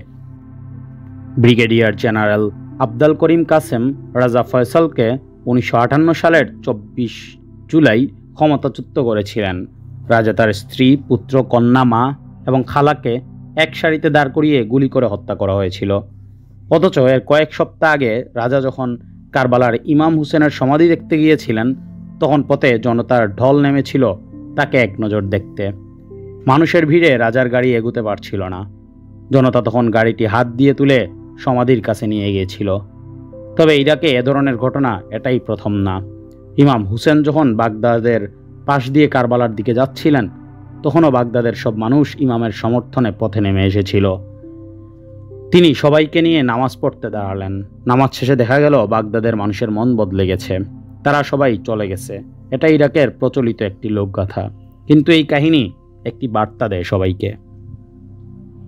15 আগস্ট অভ্যুত্থান ও হত্যাকাণ্ডের সঙ্গে যারা সরাসরি জড়িত ছিলেন তারা প্রায় সবাই ছিলেন মুক্তিযোদ্ধা। তাদের অন্যতম মেজর ডালিম মুক্তিযুদ্ধে অবদান রাখার জন্য বীরোত্তম খতাব পেয়েছিলেন। মেজর নূর পেয়েছিলেন বীর বিক্রম। শেখ মুজিব অনেককেই নেতা বানিয়েছিলেন, কিন্তু বিপদের সময় তারা কেউ কাজে আসেননি। তার অবর্তমানে সামরিক ও রাজনৈতিক নেতৃত্বের অক্ষম আহাজারি ছাড়ার কিছুই পাওয়া যায়নি। জাতীয় রক্ষী বাহিনীর উপপরিচালক সরওয়ার হোসেন মোল্লা 15 আগস্টে তার অভিজ্ঞতা বর্ণনা করেছেন। তিনি বলেন, জেনারেল শফিউল্লাহর কাছ থেকে আমরা অবস্থা সম্পর্কে জানতে চাইলাম। সেনাবাহিনী প্রধান হিসেবে উনি কি পদক্ষেপ নিতে যাচ্ছেন এবং আমাদের কি করা উচিত সে ব্যাপারে কোনো নির্দেশনা দিতে পারেন কিনা। উত্তরে শফিউল্লাহ বললেন, আমি কর্নেল সাফাত জামিলকে পাচ্ছি না, আমি একটু পরে তোমাদের সঙ্গে যোগাযোগ করব। পরে আর কোনো যোগাযোগ করা হয়নি। যা হোক, এরপর আমরা টেলিফোন করলাম সৈয়দ নজরুল ইসলাম সাহেবকে। বললাম, স্যার, বঙ্গবন্ধু আর নেই, এ ব্যাপারে আমরা নিশ্চিত হয়েছি। আপনি এখন রাষ্ট্রের অস্থায়ী প্রধান। এই অবস্থায় আমাদের জন্য আপনার কি নির্দেশ? তিনি বললেন, আমি একটু জেনারেল শফিউল্লাহর সঙ্গে কথা বলে আপনাদের জানাবো। আমি বললাম, স্যার, আমরা তার সঙ্গে কথা বলেছি। জেনারেল শফিউল্লাহ কোনো কিছু করবেন কিংবা করতে পারবেন বলে আমাদের মনে হয় না। ঠিক আছে, আমরা আপনার নির্দেশের অপেক্ষায় রইলাম। অনেকক্ষণ অপেক্ষা করার পর তার কাছ থেকে কোনো উত্তর এলো না। উত্তর না আসায় বন্ধু আনোয়ারুল আলম শহীদ তাকে পুনরায় টেলিফোন করে তার সিদ্ধান্ত জানতে চায় এবং এও বলে সময় অত্যন্ত দ্রুতগতিতে বয়ে যাচ্ছে। তিনি বললেন, আমি একটু মনসুর আলী সাহেবের সঙ্গে কথা বলে নেই। ইত্যবসরে আমরা ক্যাপ্টেন মনসুর আলী সাহেবের কাছে টেলিফোন করলাম। সৈয়দ নজরুল ইসলাম সাহেবকে যে কথা বলেছিলাম ওনাকে একই কথা বললাম এবং আমাদের প্রতি কী নির্দেশনা আছে জানতে চাইলাম। উনি বললেন, আমি সৈয়দ সাহেবের সঙ্গে আলাপ করে আপনাদের জানাচ্ছি। এরপরে আবার সৈয়দ নজরুল ইসলাম সাহেবকে টেলিফোন করা হলো। এবারও টেলিফোন করল বন্ধুবর আনোয়ারুল আলম শহীদ। উনি ছিলেন উপপরিচালক রক্ষী বাহিনীর। তিনি শহীদকেও একই কথা বললেন, আমি তো শফিউল্লাহকে পাচ্ছি না। কিছুক্ষণ পরে আমরা আবার ক্যাপ্টেন মনসুর আলী সাহেবের কাছে টেলিফোন করলাম। তখন তিনি আর টেলিফোন ধরলেন না। অন্য একজন টেলিফোন ধরে বললেন তিনি বাসায় নেই। টেলিফোন রেখে দিলাম। এ অবস্থা আমাদের বুঝতে কষ্ট হলো না যে রাজনৈতিক নেতৃবৃন্দের কাছ থেকে হয়তো কোনো সিদ্ধান্ত আসবে না। আনুমানিক সকাল 10টা কিংবা 10:30টার দিকে আমরা রাজ্জাক ভাইয়ের বাসায় টেলিফোন করি। সেখান থেকে জানানো হলো তিনি বাসায় নেই। তারপর তুফায়েল ভাইয়ের বাসায় টেলিফোন করলাম। হঠাৎ দেখি উনি টেলিফোন ধরেছেন। আমরা জিজ্ঞেস করলাম, আপনি এখনও বাসায় আছেন, কারণটা কি? তিনি বললেন, কি করব বুঝতে পারছি না, তোমরা আমাকে নিয়ে যেতে পারো তোমাদের ওখানে। আমরা একজন অফিসারের নেতৃত্বে কয়েকজন রক্ষীসহ একটা ট্রাক তুফায়েল সাহেবের বাসায় পাঠিয়ে তাকে সদর দপ্তরে নিয়ে আসি। ওই সময়ের একজন গুরুত্বপূর্ণ ব্যক্তি হলেন চট্টগ্রামের আওয়ামী লীগ নেতা নুরুল ইসলাম চৌধুরী। সরকার প্রধান ছাড়া প্রতিরক্ষা মন্ত্রণালয়ে দায়িত্বপ্রাপ্ত যাবৎকালে দেশের একমাত্র প্রতিমন্ত্রী ছিলেন তিনি। বঙ্গবন্ধু 26 মে 1975 তাকে শিল্প মন্ত্রণালয় থেকে সরিয়ে প্রতিরক্ষা মন্ত্রণালয়ের দায়িত্ব দিয়েছিলেন। বলা চলে তিনিই ছিলেন সশস্ত্র বাহিনীর প্রশাসনিক অভিভাবক। 15 আগস্ট দিনটি তার কেটেছিল উদ্বেগ আর হতাশায়। এক সাক্ষাৎকারে ওই দিনের অভিজ্ঞতা তুলে ধরেছেন তিনি। উনি সাক্ষাৎকারে বলেন, তখনও পুরোপুরি ভোর হয়নি। আমার স্ত্রী গুলাগুলির শব্দ শুনে আমাকে জাগিয়ে দিলেন। বললেন, কি যেন ঘটেছে। হঠাৎ ঘুম থেকে উঠে আমি একটু স্বাভাবিক হয়ে বোঝার চেষ্টা করেছিলাম কিসের শব্দ, কোন দিক থেকে আসছে এই শব্দ। এমন সময় ফোন বেজে উঠল আমার। আমি চমকে উঠি। ফোন উঠিয়েই অপারে শুনতে পেলাম উপরাষ্ট্রপতি সৈয়দ নজরুল ইসলামের কণ্ঠস্বর। আমাকে বরাবর চৌধুরী সাহেব বলে ডাকতেন তিনি। উত্তেজিত গলায় জিজ্ঞেস করলেন, চৌধুরী সাহেব, বঙ্গবন্ধুর বাসায় কি হয়েছে জানেন? আমি বললাম, না তো, কি হয়েছে? উনি বললেন, বঙ্গবন্ধুকে নাকি হত্যা করা হয়েছে। আপনি আমার বাহিনী প্রধানদের সঙ্গে আলোচনা করে দ্রুত জানান আমাকে। একথা বলেই তিনি ফোন রেখে দিলেন। আমি দ্রুত লাল টেলিফোনে বঙ্গবন্ধুর বাসায় ফোন করলাম।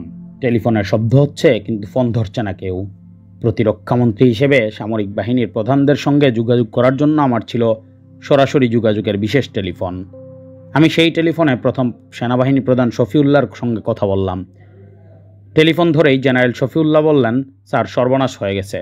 সামরিক বাহিনীর কিছু বিদ্রোহী সদস্য বঙ্গবন্ধুর বাসায় ট্যাঙ্ক নিয়ে আক্রমণ করে তাকে হত্যা করেছে।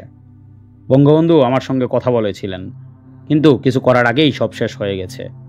আমি বললাম, আপনি অন্যান্য বাহিনী প্রধানকে নিয়ে কি করছেন? আপনি কি বিদ্রোহ নির্মূল করবেন না? বিদ্রোহ নির্মূল করুন। শফিউল্লাহ আমাকে আশ্বাস দিয়ে বললেন, আধ ঘন্টার মধ্যেই বিদ্রোহ নির্মূল করব। অন্য দুই বাহিনী প্রধানের সঙ্গেও আলোচনা করেছি আমি। জেনারেল শফিউল্লাহর সঙ্গে কথা বলার পর উপরাষ্ট্রপতি সৈয়দ নজরুল ইসলামের সঙ্গে আমি ফোনে কথা বলি। আমি সৈয়দ নজরুল ইসলামকে আশ্বস্ত করে বললাম, স্যার, চিন্তা করবেন না, অল্প কিছুক্ষণের মধ্যেই বিদ্রোহ নির্মূল হয়ে যাবে। এর পরপরই আমি যোগাযোগ করি মন্ত্রী আব্দুল মোমেন সাহেবের সঙ্গে। আমার আশ্বাসবাণী শুনে তিনি বললেন, কোথায় আছেন? আপনার বাহিনীর প্রধানগণ খুনিদের দ্বারা মনোনীত প্রেসিডেন্ট মুশতাকের পক্ষে আনুগত্য প্রকাশ করেছে। আমি তেমন রেডিও শুনতাম না, সেদিনও আমার শোনা হয়নি। মোমেন সাহেবের কথায় সন্দেহ হওয়ায় আমি সামরিক দপ্তরে যোগাযোগ করি। আমার কথা হয় ডিজিএফআই প্রধান ব্রিগেডিয়ার রৌফ ও chief of general staff brigadier Khaled মুশারফের সঙ্গে। তারা আমাকে বললেন, খুনিরা ডালিমের নেতৃত্বে এসে চিফকে নিয়ে গেছে। শফিউল্লাহ সাহেব প্রথমে আপত্তি করেছিলেন, কিন্তু জেনারেল জিয়া ও অন্য আরও দু একজনের পরামর্শে তিনি অন্য প্রধানগণের সঙ্গে যেতে রাজি হলেন। জেনারেল জিয়া নাকি বলেছেন, বঙ্গবন্ধু যখন নেই তখন দুঃখ করে কি হবে, বাস্তবতাকে মেনে নিয়ে আমাদের যাওয়াই উচিত। একথা শোনার পর আমি রেডিও খুলে সশস্ত্র বাহিনীর প্রধানদের মুশতাক সরকারের প্রতি আনুগত্যের ঘোষণা শুনতে পাই। আমি স্তম্ভিত হয়ে পড়ি। এসব খবর জানার পর আমি মানসিকভাবে বিপর্যস্ত হয়ে পড়ি। স্ত্রী ও ছেলেমেয়েদের নিয়ে বাসা থেকে পালিয়ে যাওয়ার চিন্তা করি। বের হতে গিয়ে দেখি বাইরের গেট বন্ধ। সেনাবাহিনীর যারা আমার নিরাপত্তার জন্য বাসায় মোতায়েন ছিল তারা আমাকে বলল, ক্ষমা করবেন স্যার, এ বাসার কাউকে বের হতে দিলে শেখ সাহেবের মতো আমাদের পরিণতি ঘটবে। এই ঘটনায় আমি আমার পরিবারের লোকজন ভয় পেয়ে মানসিকভাবে অত্যন্ত দুশ্চিন্তাগ্রস্ত হয়ে পড়ি। সারাদিন আর বাসা থেকে বের হতে পারিনি। আতঙ্কে ও মানসিক যন্ত্রণার মধ্যে সারাদিন অভুক্ত অবস্থায় থাকতে হয়। এমনকি সাংসারিক বাজার করার জন্য কাজের লোককেও বাইরে যেতে দেওয়া যায়নি। ইতিমধ্যে আমি বঙ্গবন্ধু ও তার পরিবারের লোকজন এবং অন্যান্য হত্যাকাণ্ডের খবর পেয়েছি লাল টেলিফোনের মাধ্যমে। কিছুক্ষণের মধ্যেই আমার লাল টেলিফোন ও সামরিক বাহিনীর সঙ্গে যোগাযোগের বিশেষ টেলিফোন লাইনটি অকার্যকর হয়ে পড়ে। তবে নিচতলায় আমার বাসায় অফিসের সাধারণ টেলিফোন লাইনটি চালু ছিল। 15 আগস্ট বিকালে আমি ভীত আর চিন্তিত হয়ে বসে আছি। আর কিছুক্ষণের মধ্যেই সন্ধ্যা নেমে আসবে, এমন সময় সেনাবাহিনীর কিছু সদস্য আমার ভাষা ঘেরাও করে। ভেতরে প্রবেশ করে আমার খোঁজখবর নিতে নিতে তারা দোতলার দিকে উঠতে থাকে। আমি সিঁড়িতেই তাদের মুখোমুখি হই। আমার স্ত্রী ও ছেলেমেয়েরা আমাকে নিচে আসতে বাধা দিচ্ছিল। আমি তাদের বললাম, কোনো লাভ নেই, এতে সবার জীবন বিপন্ন হবে। আমি সিঁড়ির নিচের দিকে সৈন্যদের পাশাপাশি বেসামরিক পোশাকে একজনকে দেখতে পেলাম। আমাকে দেখেই তিনি বললেন, স্যার, ভয় নাই, নিচে নেমে আসুন, কথা আছে। নিচে নেমে আসতেই তিনি আমাকে বললেন, আপনাকে বঙ্গভবনে যেতে হবে। আমি জিজ্ঞেস করলাম, কেন? তিনি বললেন, সামরিক বাহিনী ও প্রেসিডেন্টের নির্দেশ। তিনি আমাকে একটি তালিকা দেখিয়ে কয়েকজন মন্ত্রীর নাম দেখালেন। সবাইকেই তিনি বঙ্গভবনে নিয়ে যাবেন। তখন আমার পরনে ছিল লুঙ্গি ও পাঞ্জাবি। বেসামরিক পোশাকধারী লোকটির সঙ্গে যখন আমি কথা বলছিলাম তখন সৈন্যরা আমাকে ঘিরে ছিল। আমি পোশাক পাল্টানোর কথা বলতেই তিনি সামরিক বাহিনীর লোকজনের কাছ থেকে অনুমতি নেওয়ার কথা বললেন। দুজন সৈন্যসহ তারা আমাকে ওপরে যাওয়ার অনুমতি দিল। দুজন সৈন্য আমার সঙ্গে শোবার ঘর পর্যন্ত এলো। আমি লুঙ্গি বদলে একটি পায়জামা পরে নিলাম। ততক্ষণে বাড়িতে কান্নার রোল পড়ে গেছে। বেসামরিক কর্মকর্তারা আমাকে আশ্বস্ত করে বললেন, আপনার কোনো ক্ষতি করা হবে না, বঙ্গভবন থেকে আবার ফিরে আসতে পারবেন। তালিকা অনুযায়ী যাদের বঙ্গভবনে নিয়ে যাওয়ার কথা হয়েছে তাদের মধ্যে সোহরাব সাহেব ও আলতাফ হোসেন ছিলেন। আমাকে সঙ্গে নিয়েই সেনাবাহিনীর গাড়ি এ দুজনের বাসায় গেল, কিন্তু তাদের দুজনের কাউকেই বাসায় পাওয়া গেল না। এরপর আমরা গেলাম অধ্যাপক ইউসুফ আলীর বাসায়। আমি গাড়িতে বসে, কিছুক্ষণ পর ইউসুফ আলীকে নিয়ে আসা হলো। তখন তিনি আমাকে গাড়িতে দেখে বললেন, চৌধুরী সাহেব, ফিরে আসতে পারবো তো? আমি বললাম, জানি না। তার পরিবারের লোকজন ততক্ষণে কান্নায় ভেঙে পড়েছে।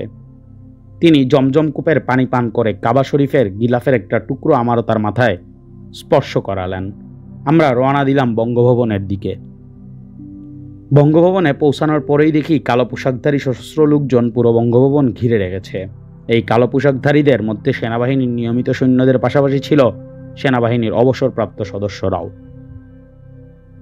শপথ গ্রহণে শেষে বঙ্গভবনে মুশতাক সাহেব সবাইকে ডেকে বললেন, শেখ মুজিবের লাশ টুঙ্গিপাড়ায় নিয়ে যাওয়া হবে, আপনারা কেউ যাবেন? উপস্থিত সবাই চুপ। কিছুক্ষণ পর আব্দুল মান্নান সাহেব বললেন, আপনি কি সত্যিই এ কথা বলছেন? আপনি কি তাই চান? খন্দকার মুশতাক চুপ হয়ে গেলেন। সবাই অন্য রুমে চলে যাওয়ার পর আমাকে ইশারায় কাছে ডাকলেন মুশতাক। আমাকে বললেন, মনে হচ্ছে তুমি মুজিবের খুব প্রিয় লোক ছিলে, তা না হলে কি করে তোমাকে প্রতিরক্ষা প্রতিমন্ত্রী করা হলো? সরকারের প্রধান ছাড়া আর কারো প্রতিরক্ষার দায়িত্বে থাকা উচিত নয়। কাল থেকে তোমার দপ্তর হবে শিল্প, যা আগেও ছিল। প্রতিরক্ষার দায়িত্ব শুধু আমার। শপথ গ্রহণের পর কথা হলো জেনারেল শফিউল্লাহর সঙ্গে। তিনি আমাকে বললেন, বিদ্রোহ দমন নিয়ে আপনার সঙ্গে আমার যে কথা হয়েছে তা কাউকে জানাইনি। বিদ্রোহ দমনের চেষ্টা করেছিলাম, কিন্তু অবস্থার পরিপ্রেক্ষিতে কিছুই করতে পারেনি। শফিউল্লাহ সাহেব তখন তার গলায় সবসময় একটি ছোট কোরআন শরীফ ঝুলিয়ে রাখতেন। কোরআন শরীফটি আমাকে দেখিয়ে বললেন, আল্লাহর রহমতে বেঁচে গেছি। 15 আগস্ট হত্যাকাণ্ডের পর মনসুর আলী ঢাকার টি&টি কলোনিতে আত্মগোপন করেছিলেন। প্রধানমন্ত্রী KM ওবায়দুর রহমান সেখান থেকে তাকে বঙ্গবন্ধুতে নিয়ে যান। খন্দকার মুশতাক মনসুর আলীকে প্রধানমন্ত্রী হওয়ার প্রস্তাব দিয়েছিলেন। মনসুর আলী রাজি হননি। মুশতাক ও মনসুর আলীর সাক্ষাতের ছবি পত্রিকা ও টেলিভিশনে যায়। সকাল 10টার দিকে রাস্তাঘাটে লোকজনের ভিড় শুরু হলো। অনেকেই ইতস্তত হাঁটছেন, ফিসফিস করে কথা বলছেন। আব্দুর রাজ্জাক তার ধানমন্ডির বাসা থেকে বেরিয়ে 15 নম্বর সড়কের কাছে তার পূর্বপরিচিত মন্টু চৌধুরীকে দেখতে পান। মন্টুর বাড়ি মাদারীপুর। তিনি একজন ছাত্র। রাজ্জাকের পরনে লুঙ্গি, গায়ে স্যান্ডো গেঞ্জি, খালি পা, একটা বিছানার চাদর মুখ ঢেকে রেখেছেন। মন্টুকে তিনি একটা নিরাপদ জায়গায় নিয়ে যেতে বলেন। মন্টু রাজ্জাককে ঈদগাহে তার আত্মীয় টুটুন চৌধুরীর বাড়িতে নিয়ে যান। সেখানে তিনি আধ ঘন্টার মতো ছিলেন। এক গ্লাস পানি খেয়ে তিনি মন্টুকে নিয়ে বেরিয়ে পড়েন। ঢাকার পূব দিকে বুড়িগঙ্গা নদীর পাড়ে বসিলা নামে একটি গ্রাম আছে। মন্টু তাকে বসিলায় নিয়ে গিয়ে একটা নৌকায় উঠিয়ে দেন। দুপুর 12:30টার দিকে পুলিশ রাজ্জাককে খুঁজতে টুটুনের বাবা চৌধুরী শামসুল আলমকে জিজ্ঞাসাবাদ করেছিল। রাজ্জাক কেরানীগঞ্জের কলাতিয়া গ্রামে সংসদ সদস্য বুরহানুদ্দিনের গগনের বাড়িতে আশ্রয় নিয়েছিলেন। কালাতিয়ায় তিনি কয়েকদিন লুকিয়েছিলেন। 6 সেপ্টেম্বর রাজ্জাক, তুফাইল এবং জিল্লুর রহমান গ্রেপ্তার হন। মুস্তফা মহসিন মন্টু ছিলেন নবগঠিত বাকশালের ঢাকানগর শাখার একজন সংগঠক। 1962 সাল থেকে তিনি আপদে বিপদে ছাত্রলীগের সঙ্গে ছিলেন। শেখ ফজলুল হক মনির সঙ্গে তার ঘনিষ্ঠ সম্পর্ক। 15 আগস্ট সকালে তার হলো বিচিত্র অভিজ্ঞতা, করুণ এবং ভয়াবহ। আহত শেখ মনিকে তার ছোট ভাই মারুফ মন্টুর এলিফ্যান্ট রোডের বাসায় নিয়ে এসেছিল। লেখককে দেওয়া সাক্ষাৎকারে তিনি এ ব্যাপারে বিস্তারিত বর্ণনা দিয়েছেন। তাদের কথোপকথন ছিল এরকম: আপনি কি ওনাকে জীবিত দেখেছিলেন? মাঝে মাঝে মনে হয় উনি শ্বাস নিচ্ছেন। মনে হলো ওনাকে আক্রমণকারীরা যখন ধরতে গেছে তখন উনি হাত দিয়ে তাকে সরিয়ে দিয়েছেন। তখন গুলি করেছে, কানের নিচ দিয়ে গুলিটা চলে গেছে। গুলিটা একদিক থেকে অন্যদিকে ঢুকে গিয়ে হাত ভেঙে বেরিয়ে গেছে। হ্যাঁ, দেখে বোঝা যায় ক্লোজ রেঞ্জ থেকে গুলি করেছে। আপনার বাসায় নিয়ে এলো কে? ওনার ড্রাইভার ফোন করেছিল, আমার ওয়াইফ ফোন ধরলো, বলল তোমাকে ফোনে খুঁজতেছে। ফোনটা ধরলাম, ফোনটা কেটে গেল। পরে ওনার পিএ ফোন করলো, 2-1টা গুলির আওয়াজ পেলাম। আমি বাসার দোতলায় থাকি। সিঁড়ির মধ্যে কে যেন হাউমাউ করে কাঁদছে। দরজা খুলেই দেখি মনি ভাইয়ের ছোট ভাই হাত পা ছেড়ে দিয়ে কাঁদছে, মনি ভাই নাই।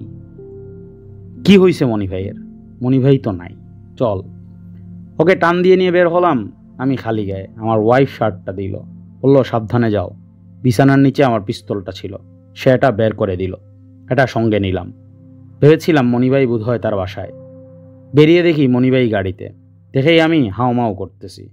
শাহাবুদ্দিন নামে মনিভাইয়ের একটা সিকিউরিটি ছিল, ওকে আমিই দিছিলাম। বয়সও ছোট। ও আমারে ধমক দিল, এই দেরি করবেন না তো, আগে গাড়িতে ওঠেন, অ্যাবনর্মাল অবস্থা। আমি লাশটা কোলে নিয়ে পিজি হাসপাতালে। খেয়াল নাই যে পিজিতে ইমার্জেন্সি নাই। গেটের কাছে কালো ড্রেসে কিছু লোক দাঁড়ানো। শাহাবুদ্দিন বলল, এরাই মারছে। কে মারছে, কারা মারছে এখনো আমি ক্লিয়ার না। গেটের ভেতরে ঢুকার পর বলল যে আমাদের এখানে তো ইমার্জেন্সি নাই। গাড়ি ঘুরাইয়া ঢাকা মেডিকেলের দিকে গেলাম। ইমার্জেন্সিতে যা যা করা দরকার ওরা করলো, অক্সিজেন দেওয়া, বুক চাপড়ে শ্বাস নেওয়ার চেষ্টা করানো ইত্যাদি। আমি বঙ্গবন্ধুর বাসায় ফোন করলাম, এঙ্গেজড টোন। এমন সময় সাদা একটা জিপ আসলো। জিপে শেখ সেলিম আর মনিভাইয়ের ওয়াইফ ভাবিকে ধরাধরি কইরা নিয়ে আসা হইল। ভাবি কি তখনও জীবিত? আমার সঙ্গে কথা বলে নাই। সেলিমরে নাকি বলছে আমার 2টা বাচ্চা আছে, ওদের দেখো। তাকে সেখানে রাইখা সিঁড়ির সামনে একটা পাবলিক ফোন ছিল। ডাক্তার নার্সদের কাছ থেকে কয়েন নিয়া ইন দ্য মিন টাইম হলুদ কালারের লম্বা একটা জিপ আসলো। জিপের ওপর দাঁড়ানো ওসি সরোয়ার। সামনে আরেকটা জিপ দেখে বলল, জিপটা সরান। আমি বললাম রাখো। সে আবার বলল, জিপ সরান। আমি মনে করছি বঙ্গবন্ধু আসছে। পেছনে একটা মার্সিডিজ। পরে দেখলাম গাড়িতে লম্বা হইয়া শুইয়া আছে সেরনিয়াবাদ সাহেব, সারা গেঞ্জিতে রক্ত, ব্রাশ ফায়ার করছে। তার লাশ নামাইলাম। তার পাশে বাবু, হাসনাতের ছেলে আর হাসনাতের ভাই। 2জনকে ধরাধরি কইরা ইমার্জেন্সিতে নিয়ে আসা হইল। আমি আর উপরে উঠি নাই। In the mean time Sarwar গাড়ির ওয়্যারলেস দিয়া ফোনে কথা বলল। পুলিশ কন্ট্রোল রুম থেকে বলতেছে আর্মি কো হইয়া গেছে, বঙ্গবন্ধু শেরনাবিয়াত, শেখ মনি কিল্ড। তোমরা যে যেখানে আসো বাইরে না থাইকা ইমিডিয়েটলি হেডকোয়ার্টারে রিপোর্ট করো। এর মধ্যে হাসপাতালে একটা ট্রাক আর 2টা জিপ ঢুকছে। আমি অন্য পাশ দিয়া দেয়াল টপকাইয়া চইলা আসলাম এলিফ্যান্ট রোডে, মল্লিকার পাশের গলিতে। আমার কোমরের পিস্তল যে কোথায় পড়ে গেছে খেয়াল নাই। পরে একজন এটা পেয়ে দিয়া গেছে। তো সেখানে একটা বাসায় গেলাম। যুবলীগের একসময় সেক্রেটারি ছিলেন সৈয়দ আহমেদ, তার বাসায়। দরজা ধাক্কাইলাম, বললাম দরজা খুলেন। উনি বের হইলেন, জিজ্ঞেস করলেন কি হইছে। আমি বললাম মনিভাইকে তো মেরে ফেলছে। উনি বললেন এখন কি করা যায়। আমি বললাম এখন কিছু তো করা উচিত। তখন খেয়াল হইল, ফোন করলাম তুফাইল আহমেদকে, কোনো শব্দ নাই। এরপর ফোন করলাম শাহ মুয়াজ্জমের বাসায়, সব বললাম। খবর শুনলাম বঙ্গবন্ধুকে মেরে ফেলেছে। বঙ্গবন্ধুর বাসায় কেউ ফোন ধরে না। বললাম আপনি বাইরে আসেন, আমি আপনাকে নিতে আসছি। উনি বললেন কিভাবে নিবা। আমি বললাম আমার বাড়ির পিছন দিয়া বের হয়ে আসেন। উনি জিজ্ঞেস করলেন কোথায় আসিস। আমি বললাম সৈয়দ আহমেদের বাসায়। এরপর ফোন করলাম ওবায়দুর রহমানকে। ওবায়দ ভাই বলল কি হইছে, তুই কই? তুই বলে মেডিকেল। আমি জিজ্ঞেস করলাম আপনাকে কে বললো আমি মেডিকেলে। উনি বলল না আমি শুনলাম তুই মেডিকেলে, তো তুই এখন কই আসোস। আমি বললাম আমি এলিফ্যান্ট রোড আসছি। উনি বললেন তুই এলিফ্যান্ট রোডে থাকিস না, তোরে খুঁজবে, তুই মেডিকেলে গেছিস, মিলিটারির কাছে এই খবর আছে। আমি বললাম আপনি কি বাসায়। উনি বলল হ্যাঁ আমি বাসায়। আমি বললাম আপনি থাকেন, আমি আসতেছি, আপনাকেও মেরে ফেলবে, আমি আপনাকে নিয়ে আসব। উনি জিজ্ঞেস করলেন আমাকেও মারবে। আমাদের ছাত্রলীগের যারা লিডার, তুফাইল ভাইকে পাচ্ছি না, রাজ্জাক ভাইকে পাচ্ছি না, সিরাজ ভাই তো জাসদের সঙ্গে আমার সম্পর্ক খুব ভালো। সিরাজ ভাই আমাকে খুব লাইক করত, আমিও সিরাজ ভাইকে লাইক করতাম। আমি মনি ভাইয়ের রাজনীতির সঙ্গে ছিলাম। খসরু তো আমার বন্ধু, সিরাজ ভাই আবার খসরুর চাচাতো ভাই। ওই ক্রাইসিস পিরিয়ডে আমার 24 ঘন্টা সিরাজ ভাইকে তাকে কান্ধে কইরা নিয়া দেয়াল পার করা, মোটরসাইকেল করে দূরে কোথাও নিয়ে যাওয়া, রাত্রে লুকায় রাখা, তাকে পাহারা দেওয়া। তখন বলল যে তুই সাবধানে থাক, ধরা পড়িস না। ওটা ওবায়দুর রহমান বললেন। হ্যাঁ বললেন, দেখি আমি কি করতে পারি। বললাম আপনি কি করতে পারবেন, আপনাকে তো মাইরা ফেলবে। আরে রাখ না, সময় দে আমারে। তখন আমার একটু সন্দেহ হইল, সামথিং রং। বাসায় না গিয়ে একজনকে পাঠাইয়া দিলাম, বললাম মা আর আমার ওয়াইফ যেন বাসা থেকে বের হয়ে যায়। মা চলে গেলেন পাশেই তার মেয়ের বাসায়। অবস্থা দেখে মনে হলো সবাই হতভম্ব। হঠাৎ মানুষের গলাফায় কাইটা ফেললে পুরা ধরটা যেমন লাফাইতে থাকে সেরকম। কি করবে কেউ বুঝতেছে না। ৭১-এর পরের অবস্থাটা হয়েছিল এমন যে বঙ্গবন্ধু যদি হয় ৮০ ভাগ, অন্য নেতারা সবাই মিলে হবে ২০ ভাগ। নেতৃত্বের এই ডিফারেন্সের কারণে সাহস করে কিছু একটা করা, এটা তারা করতে পারে নাই। আচ্ছা, ওবায়দুর রহমানকে কি তখন আপনার সন্দেহ হয়েছিল? আমাকে যখন বলল দেখি আমি কি করতে পারি, তখন আমি বলেছিলাম আপনাকে তো মেরে ফেলবে। উনি তখন বলেছিল না, নুরুল ইসলাম তো আছে। কে, ওই নুরুল ইসলাম মঞ্জু? হ্যাঁ, বরিশালের। নুরুল ইসলামের সঙ্গে খন্দকার মুশতাকের সম্পর্ক ভালো। চাষি খন্দকার মুশতাক, নুরুল ইসলাম, তাহের উদ্দিন ঠাকুর, এরা তো একই গং। এরপর আমি চলে গেলাম পরিবাগে হামিদ ভাইয়ের বাসায়। হামিদ সাহেব হলেন এখন যে মন্ত্রী আছে নুরুল হামিদ তার বাবা। উনি ১৯৭০ সালে আমাদের এমপি ছিলেন। ৭৩-এ নমিনেশন পান নাই। দেখলাম একটা গেঞ্জিয়ার লুঙ্গি পইরা উনি দাঁড়াই আছে। আজ এ পর্যন্তই। পরবর্তী ভিডিও পেতে আমাদের চ্যানেলে সাবস্ক্রাইব করে রাখুন। আগামীকাল এই অডিও বুক সিরিজের পরবর্তী পর্ব এই চ্যানেলে সন্ধ্যা ৬টার দিকে আপলোড করা হবে। ধন্যবাদ। আসসালামু আলাইকুম।